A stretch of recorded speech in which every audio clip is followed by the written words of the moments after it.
Well, hello y'all. I'm so excited to be here today. My name's Allison Stillman and I'm here with Ann Carey Ford.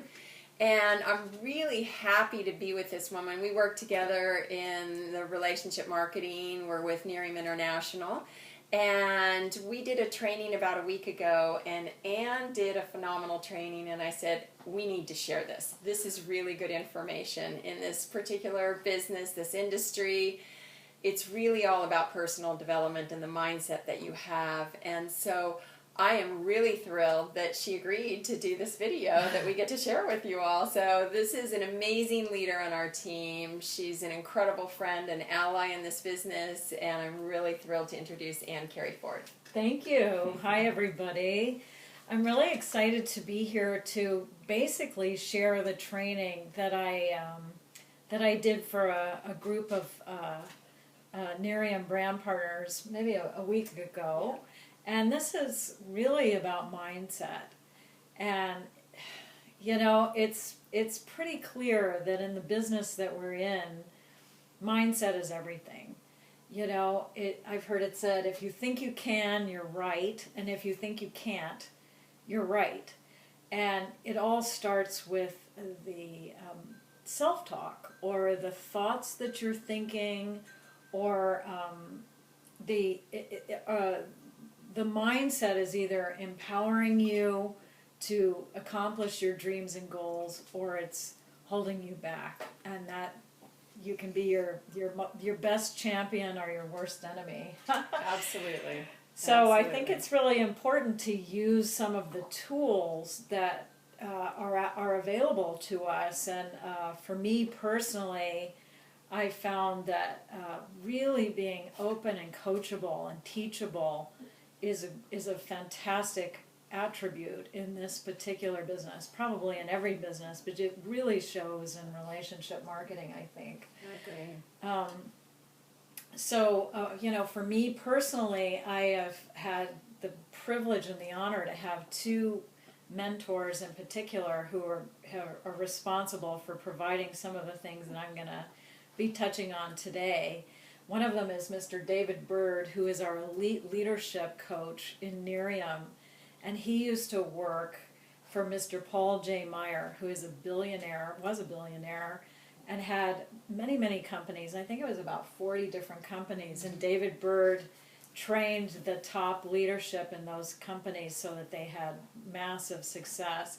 After Paul J. Meyer died, David Bird went on to consult with the top brass in Fortune 500 companies, and really created a program, a system of allowing people to excel with this achievement system, you could say. And now he works exclusively for Nearium, which is amazing. I know, right? Mm-hmm. And the other mentor that I've really relied upon is Mr. Bob Proctor. Bob Proctor, in the 82 years that he's been alive, is really a living example of someone who's dedicated to personal growth. He's actually a lineage holder of Napoleon Hill, who wrote the book Think and Grow Rich. And I say that in the sense that Napoleon Hill was commissioned by Andrew Carnegie to write the book Think and Grow Rich by interviewing all the most successful people of the day, the innovators, 500 of the most successful, most accomplished entrepreneurs of the day, including like Thomas Edison and Henry Ford, people like that. And he then had a protege, Earl Nightingale, who had a radio show and also founded Success Magazine. Those were some of his accomplishments. Earl Nightingale had a protege, Bob Proctor. They met pretty early on in Bob Proctor's career, and so Bob Proctor has read the book Think and Grow Rich every day for the last, I think, 49 years. He's read from this book every single day, and it's interesting. When I found Bob, maybe, I don't know, about a little over a year ago, I thought he was just amazing, the way he could embody those teachings and really make it very, very clear what to do to walk the talk that's in Think and Grow Rich. But every time I've seen Bob since then, and I think I've been to maybe 6 of his seminars in the last year, or maybe more, he is actually even more powerful in the way he communicates this material. And I think that the reason why he keeps expanding his excellence is because he does the personal development every day, that he's dedicated to personal growth, and you can really see that from one seminar to the next. It's amazing. So the thing that is really the starting place, according to Bob Proctor, is to have the right amount of confidence. I was telling Allison this the other day. I love this. It's really the ground for achieving. To have the right amount of confidence really means to know that you can do it. To have enough confidence to know that you are capable and worthy of doing anything, having anything, being anything, that you are, by your very nature, your DNA is perfect, as Bob likes to say. But you're not so confident that you don't think you need to learn from someone else. So there's a sweet spot there. The right amount of confidence is really, really important. So let's all have the right amount of confidence. And I have to just say one thing here about that too. One of the things that I love about Anne is she is a consummate student. She studies the system. She shows up at events. She's doing Bob Proctor so that she can continue to grow. And I think that's really a big mark of how to have success in the world, is to be coachable and teachable. And you really embody that. So I have to give you kudos for that. Well, I think I take that as a high compliment. I do think of myself as an excellent student. No matter what level of achievement anyone has, there's always further to go. There's more to refine in whatever it is that you're doing. So once you stop learning, you're declining. As David Bird likes to say, everything in nature is either growing or declining. So choose to grow. You're always going to be out of your comfort zone if you do that, so you get comfortable with being uncomfortable, and that's really one of the keys to success. So as we're looking at our path in Miriam and how to achieve in Miriam, I really do believe that everything begins with a firm decision to achieve.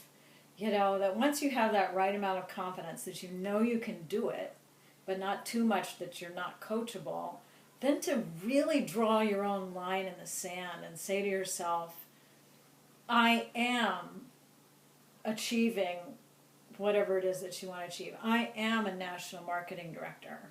I am a Lexus earner, whatever it is that is important to you. So it's starting with the decision. Because if you start with one foot on the dock, the other foot in the boat, it's not going to be effective. It's almost like when I hear people say, well, I'll give it a try, or I hope I can do it. You know where that's going to go. It's really, that's a mindset of like cross your fingers and hope for the best. And the empowered mindset would be, I am doing this. I know I can do it. I'm going to figure it out. I don't know how to do it, but there are people who do know how to do it, and I'm going to be a great student, and I'm going to learn. But I'm all in. It's like having that commitment at the beginning, that firm decision is so powerful. I want to read this quote actually from Goethe that I brought along with me, which I think really sums it up. Take notes, by the way. Yeah. Well, if you don't have pen and paper out, you want to get pen and paper out, because there's some really good gems you're going to be hearing here. Writing clarifies thought. Yes. So yes, take notes. So this is a Goethe quote. He says, until one is committed, there is hesitancy, the chance to draw back. Concerning all acts of initiative and creation, there is one elementary truth, the ignorance of which kills countless ideas and splendid plans, that the moment one definitely commits oneself, then providence moves too. All sorts of things occur to help one that would never otherwise have occurred. A whole stream of events issues from the decision, raising in one's favor all manner of unforeseen incidents and meetings and material assistance, which no man could have dreamed would have come his way. Whatever you can do or dream you can do, begin it. Boldness has genius, power, and magic in it. Begin it now. Yeah. There it is. I think that's really powerful. And I was telling Allie this story in the car yesterday of when I was a kid. I was 16 years old, and I was living in Washington, D.C., and I was a junior in high school. I actually went to a ballet academy for high school. I decided that I would go and audition for the drama department at Juilliard. This was a decision, a firm decision. Nobody told me anything about it. I just decided to go. Got myself on a train, did my audition, threw it down at the audition, meaning I really it was a pretty fearless audition. A few months later, got a letter in the mail that I had been accepted to Juilliard, and that was a pretty big deal. They see a lot of people, and only 30 get into Juilliard every year. So then I had to arrange, I'm 16, I had to arrange to move to New York, find an apartment, graduate high school early, and set myself up to go to this school for the next 4 years. So I was telling Allie that I went to New York the summer before it was supposed to start. I took an equivalency class for my English credit or whatever, so that part was easy.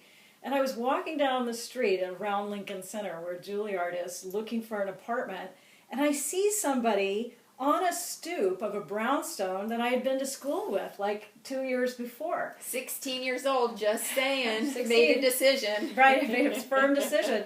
So what are you doing here? I'm looking for an apartment. She said, oh, there's an apartment in my building. You should come up and look at the apartment. She called the superintendent, and we looked at the apartment. It was a 2-bedroom. And, I was just one person. So it was really perfect, 2 blocks away from the school I was going to go to. So, I'm coming back out, and, thanks for showing me the apartment, but I really can't have a 2-bedroom. I'm just one person. Who do I see walking down the street as I'm coming out from seeing the apartment but the one person that I had met at my audition, Linda Olson. There she was walking down the street. I'm like, Linda! And she's like, Ann! We had lunch together. There were thousands of people at the audition, and she was the one that I'd had lunch with. What are you doing here? She said, I got in. I said, so did I. And what are you doing here? She said, I'm looking for a place to live. And I'm like, well, I just saw a 2-bedroom apartment, right here. Maybe we could be roommates. That's what we did. But it was almost like I was telling Allison, all these impossible things. A 16-year-old goes to New York, finds a place to live, sets herself up, blah, blah, blah. How are you going to do that?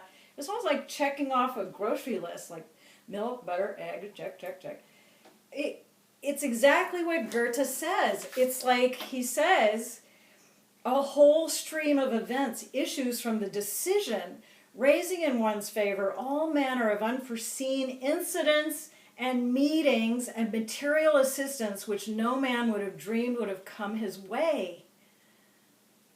Whatever you can do or dream you can do, begin it. Boldness has genius, power, and magic in it. I think that's a perfect example. It's just like, this kid decides to do an unstoppable, going to happen, and the universe does conspire to give assistance that you can't make this stuff up. You just can't.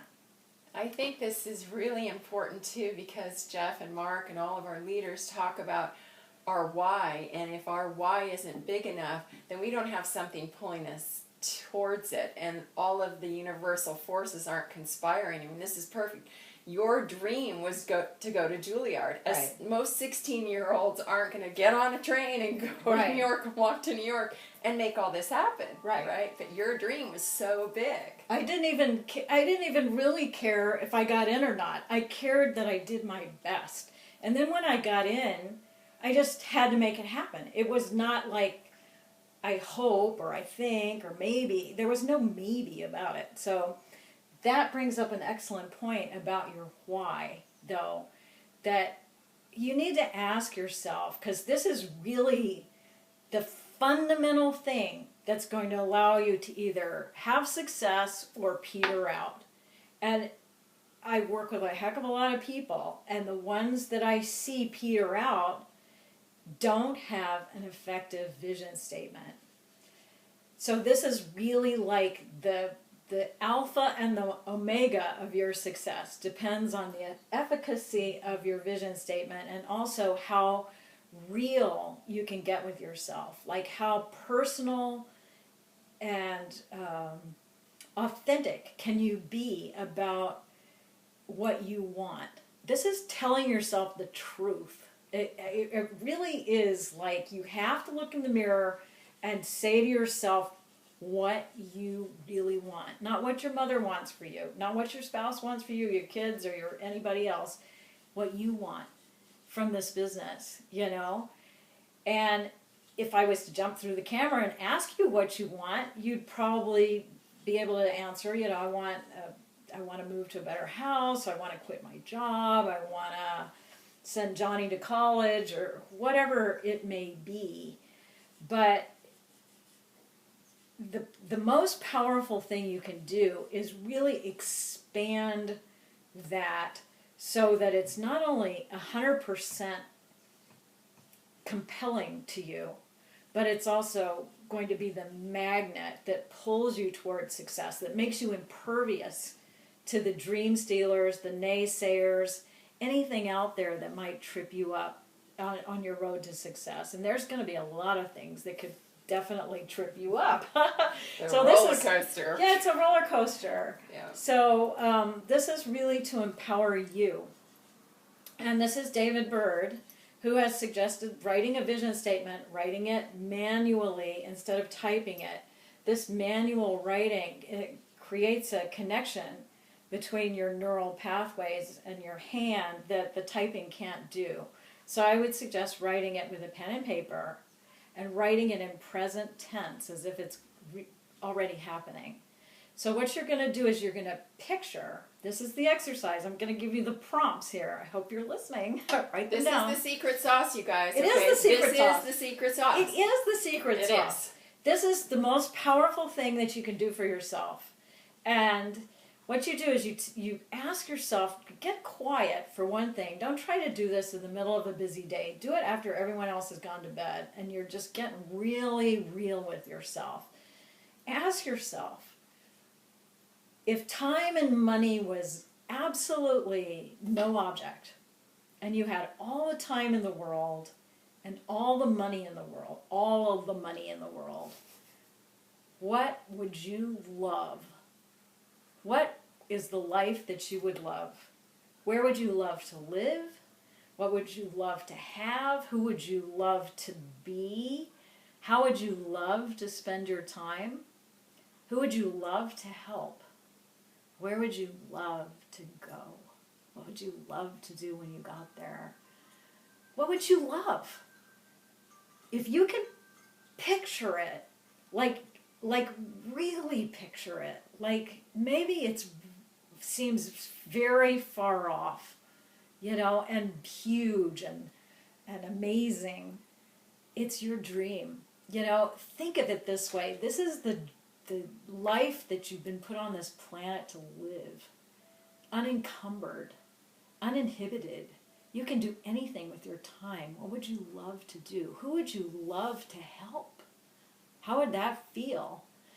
What you're going to do is you're going to picture a day in the life of this person in the future, five years from now. So today is May the 6th.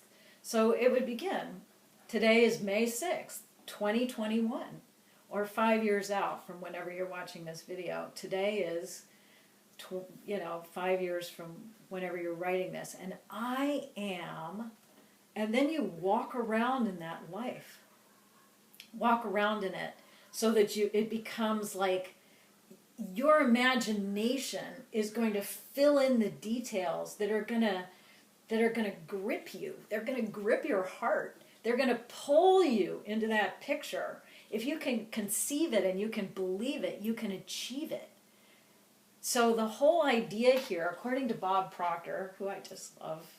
We both do, actually. Yes, and I'm not trying to pretend like I'm Bob Proctor. I'm just a great student of Bob Proctor, believe me. He says that the imagination is one of the great gifts that have been bestowed on mankind.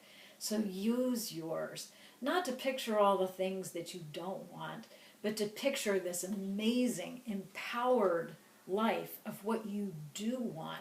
And write it, a day in that life, completely without any constraints. You have all the time in the world and all the money in the world.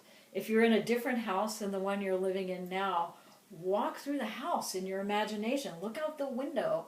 Are you at a beach? Are you on a mountain? Are you in a city? Are you on the top of a building? Where are you? You need to know what's in the kitchen. You need to know, what kind of furniture you have and what color the walls are. If you're helping someone, how does it feel to underwrite that foundation or that cause that you care about? Who are you hanging out with in this unencumbered life, in this empowered life? Who are your friends? How does that feel? What are you doing with these people? Where do you go together? How do you spend your time? Maybe you're not working at the same job that you're working at now. So what are you doing with your time? And how does that feel? Write it all out. Maybe this will come spilling out of you, or maybe it'll take some work. It doesn't matter. This is the most powerful thing that you can do for yourself. Just get it so that when you read it back to yourself, it should make you cry. It should be that compelling to you. It should make every cell in your body sing with joy that this is you and this powerful, empowered, beautiful, uninhibited life. And don't you think that maybe if you've already written one and it doesn't have that, it might be time to rewrite it? Yes. I just recently did that. Absolutely. Yeah. It can change. It can change, and it should change.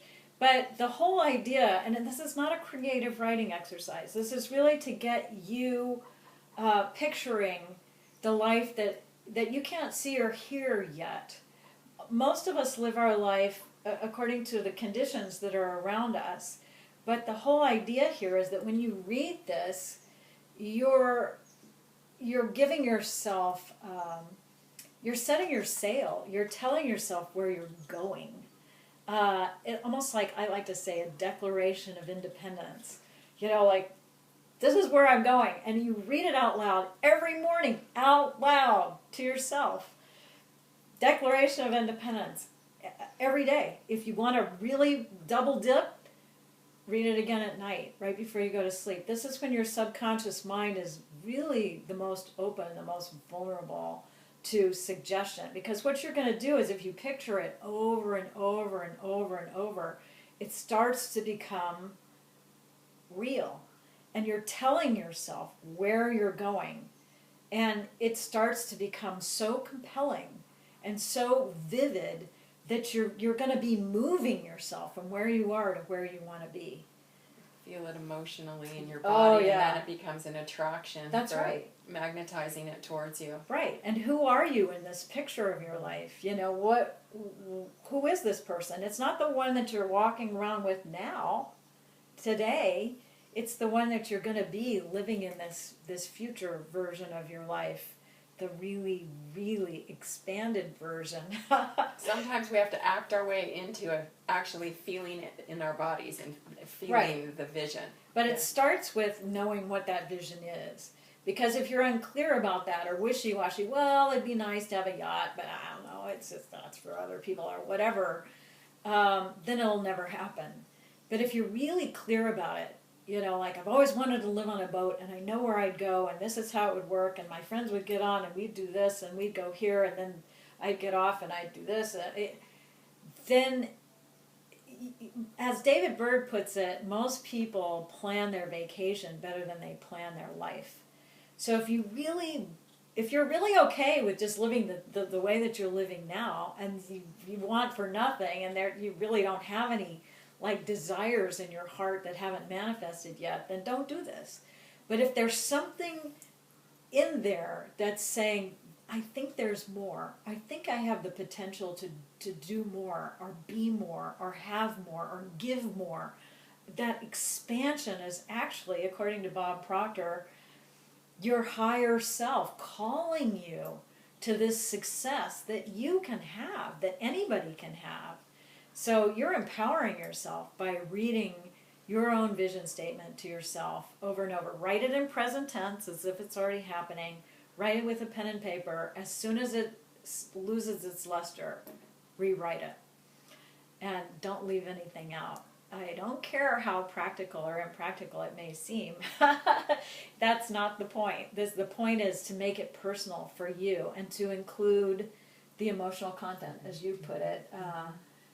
Really, how does it feel to give that much money to the charity that you care about? How does it feel to be helping your children in that particular way, or whatever it might be? Because we certainly have a vehicle for success. We all know what Nerium is. There's never been anything like this. So to be able to have something that's pulling us with this vehicle, doing the activities and the simple system that we have, this is an incredible tool to pull us along when we might get discouraged, right? That's right. Yeah. So it's really a magnet.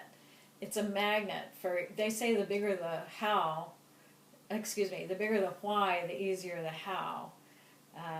Write that down. The bigger the why, the easier the how. So, and Anne, then could we just kind of take a look at maybe writing some affirmations, a great way to write some affirmations that will really boost. This really helps you get to the why as well. I'd love if you could talk a little bit about that. Yeah, the affirmations, they're really a way to impress on your subconscious mind, instead of the negative self-talk that we may be accustomed to, of, oh, why am I so stupid? Oh, there it is again. I messed up, or whatever we might be saying to ourselves, no matter how subtle, and sometimes it's really subtle. And sometimes it's not. And sometimes it's really obvious. Be that as it may, we have to extricate that. We have to reprogram. We have to rewire that. We have to reprogram our subconscious mind so that the self-talk is empowering instead of disempowering.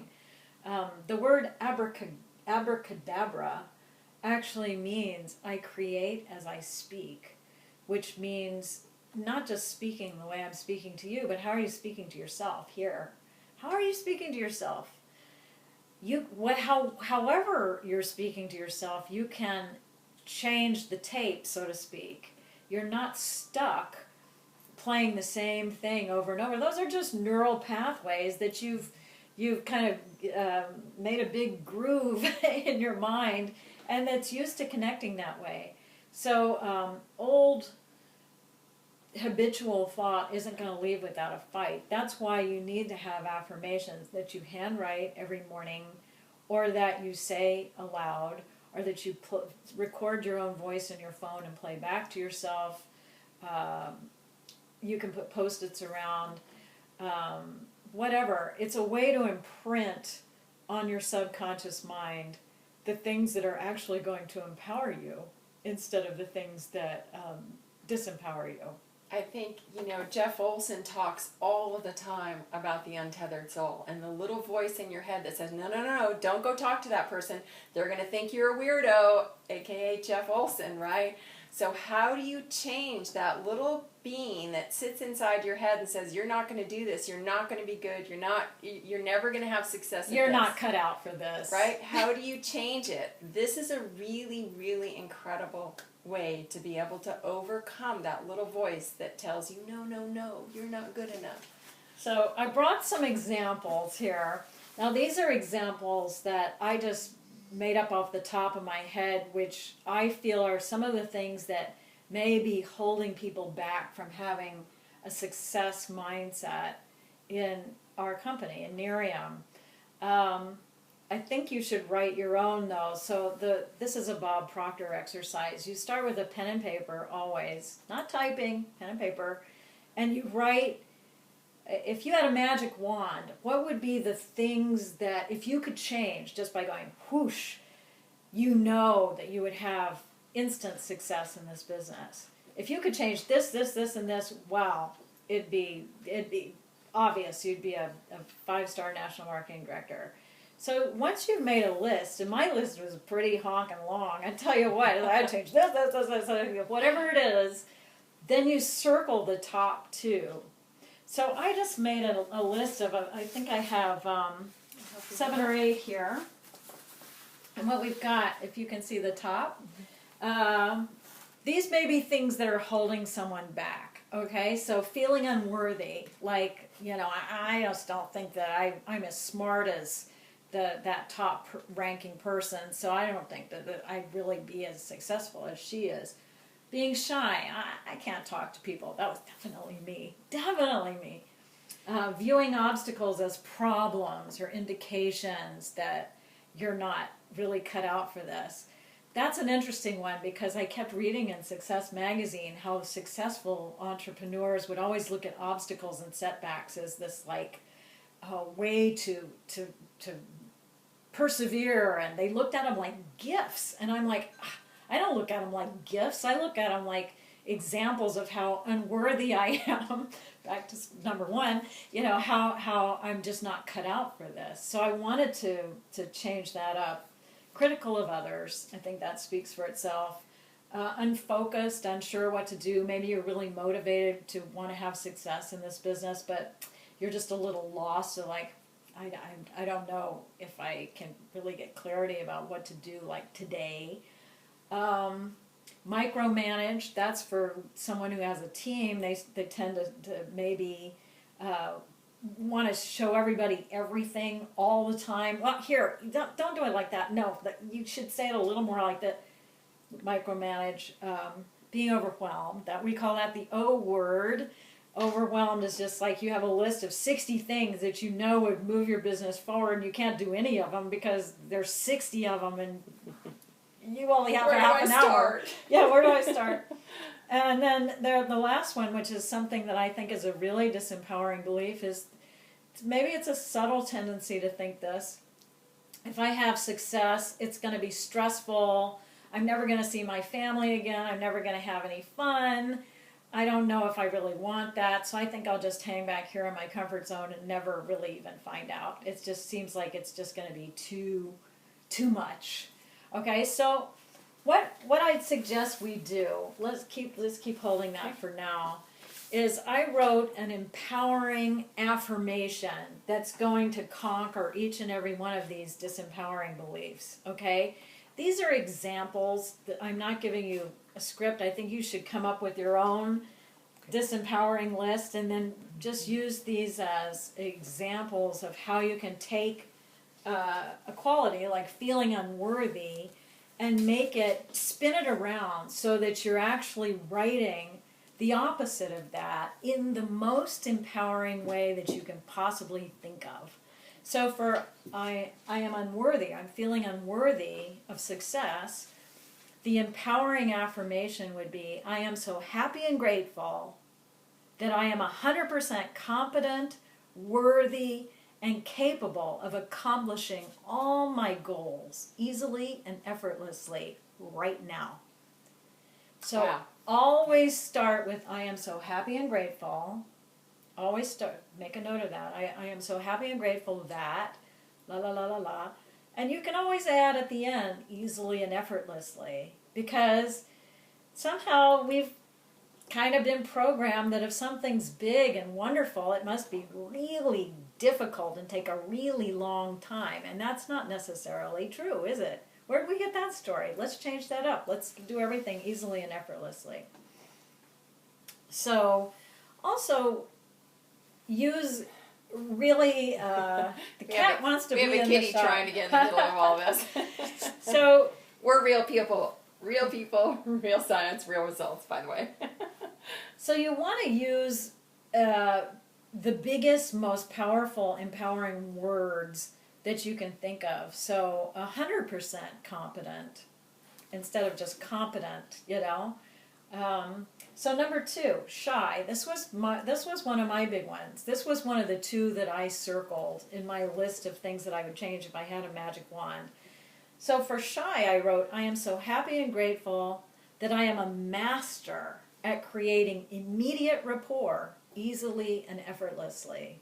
Could you say that one more time? Because I think a lot of people are going to relate to this Shy. one. When I walked into a party, I didn't want to talk to people. And that's not a good quality for somebody who's in network marketing. I had to get over that, and I knew it. So I wrote, I am so happy and grateful that I am a master at creating immediate rapport easily and effortlessly. Okay? So that is something that when you do come up with your empowering affirmations, you want to write them every morning. Pen and paper, not typing, pen and paper. And you want to say them out loud. You want to put Post-its around. You want to maybe record your voice, have it in your phone, play it back to yourself. But do write them every morning, 10 times, according to Bob Proctor, 10 times every morning, at least. You want extra credit? 10 times at night. Do both. Why not? Viewing all obstacles as problems or indications that I'm not good enough. This was one of my top 2. Here's the empowering affirmation.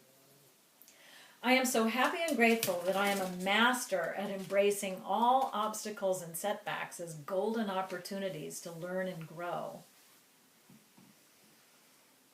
I am so happy and grateful that I am a master at embracing all obstacles and setbacks as golden opportunities to learn and grow. I'll tell you something. I did this every day for 90 days, just like Bob Proctor said. I'm a very good student. I wrote it longhand, and it took a while. It's a half an hour commitment every day to write. That's a long sentence. And guess what? I've become really good at embracing obstacles and setbacks as golden opportunities to learn and grow. It's the course correction. It's cybernetics. If you're going to be successful, you're going to be challenged, and there are going to be setbacks. And if you can really learn how to embrace them, you're going to set yourself up for major breakthroughs, really. Okay, next one. Critical of others. I am so happy and grateful that I see the best in each person I meet and champion the best in each person I work with on my team. Do you notice I'm using big words? Champion the best in each person I work with on my team. Next one. Unfocused, not sure what to do. I am so happy and grateful that I easily identify and execute the highest payoff activities that will move my business forward right now. Micromanage. I am so happy and grateful to nurture the leadership abilities in my team by empowering them to bravely learn from experience. I think you're getting the picture here. Experience is the best And teacher. it really is, but it's so easy to want to protect them, from mistakes. You learn from your mistakes, especially if you embrace all obstacles and setbacks as golden opportunities to learn and grow. Overwhelmed, right? The O word. I am so happy and grateful to be fully present with whatever activity I am engaged with. Or, I am so happy and grateful that I am a master planner who knows how to prioritize. Or that one's great. make up your own. And then the last one, success means stress. Oh, it's got to mean stress. When you're those successful people, they must just be, out of their mind with so many things to do. Overwhelming stress. No. I am so happy and grateful to be achieving massive success in Nerium by having fun, finding joy in my activities, infusing humor in my words and actions, and leading with my heart, easily and effortlessly. You're ordering from the menu of life. You might as well order something really awesome, right? Yes, absolutely. Why not? And I have to just say too, this really works. This stuff really works. We learned this, and Anne really is a much better student at this point because she spent so much more time with Bob. But Bob Proctor is a living example of this. He has a glorious life. There is nothing he can't have or do. He's funding massive philanthropic organizations and really creating a lasting legacy of positive change in the world. This really works. This is science. This isn't just we're throwing this out there to see how it lands. He's the living example of it, and it's impacted my life so much. And so I'm so excited that you've shared this with everybody today, too. This is great information, but it's what do you do with it? How dissatisfied are you with where you are right now? Because if you really want to make a change in your life, you have the vehicle, as Allison said, but it's up to you what you do with it. If you want to empower yourself, you need to decide right now what you want from this business. Second thing, you need to write a very, very personal and effective and compelling vision statement. It takes an hour, or it takes a week, or it takes a month. It's worth it. This is for you. And the third thing is put some fairy dust on it and have your affirmations so that you can impress on your subconscious mind these empowering statements that if you write them every day, not just for a week, oh yeah, I tried that for a week, didn't work. You need to knit this into your lifestyle, because no matter how far you go with this and how much success you see from doing this, there's always further to grow. So take action on it daily. Take action on it daily. Dream big and act on it daily. Exactly. Yeah. So this is a path of excellence that never ends. But honestly, I hope that you get in touch with us and let us know how it's working for you. Thank you so much. This has just been fabulous. Fun. Yeah, we'll do more of this for you guys too. This has been great. Absolutely. Yeah. Thank you. See you all soon. Bye.